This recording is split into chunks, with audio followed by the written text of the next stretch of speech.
just for one day.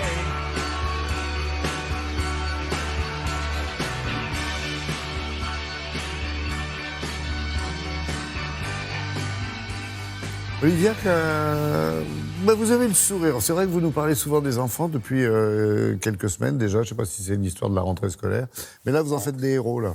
Oui, ce sont les héros du nouveau livre de Kauter Adimi, Les Petits de décembre. Et ce sont les héros d'une guerre à côté d'Alger. C'est un livre très intéressant, je trouve. 4e roman de Kauter Adimi, jeune romancière de 33 ans. Je vous avais parlé de son précédent consacré à Edmond Charlot, Oui. grand libraire et premier éditeur de Camus. Je n'ai pas toujours la mémoire des noms des auteurs, mais effectivement, je me Mais souviens. je me revois ici.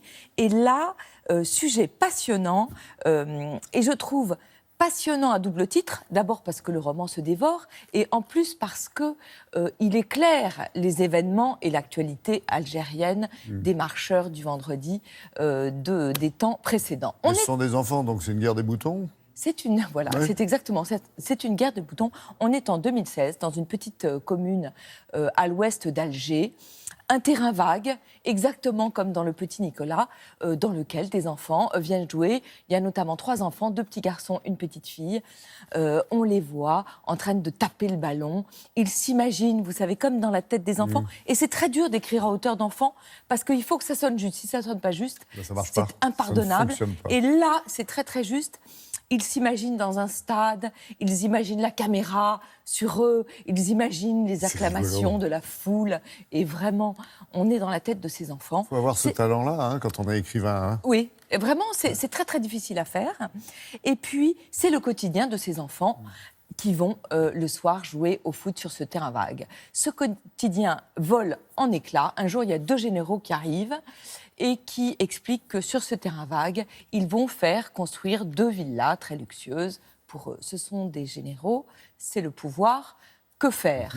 Une bataille, un combat vraiment physique d'ailleurs, se déclare entre des jeunes du quartier et ces 2 généraux qui sont humiliés. Le lendemain, c'est dans tous les journaux.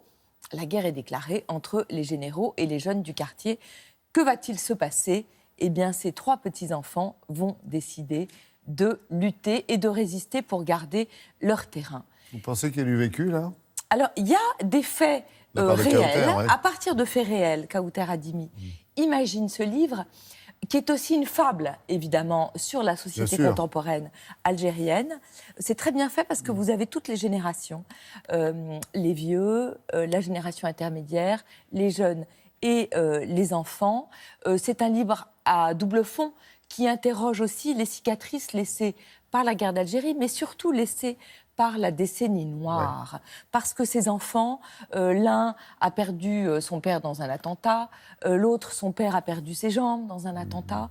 Et c'est vraiment un livre sur les cicatrices de ces années de lutte, de terrorisme et de guerre civile.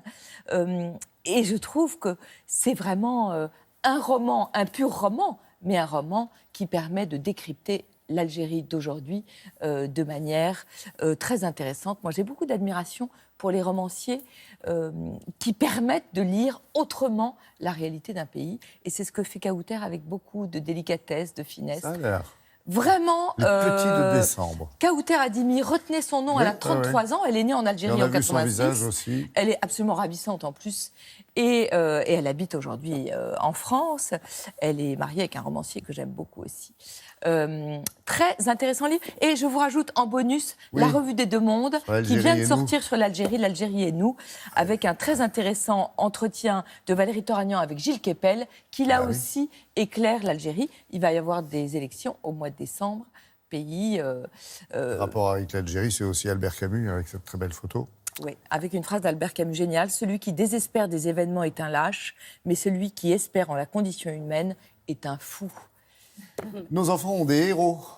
Les héros de la mythologie, oui. Vous avez sûrement avec vos enfants parlé de mythologie. Très, très, très bel album, Le fil d'Ariane, édité par La Joie de lire. Parce que...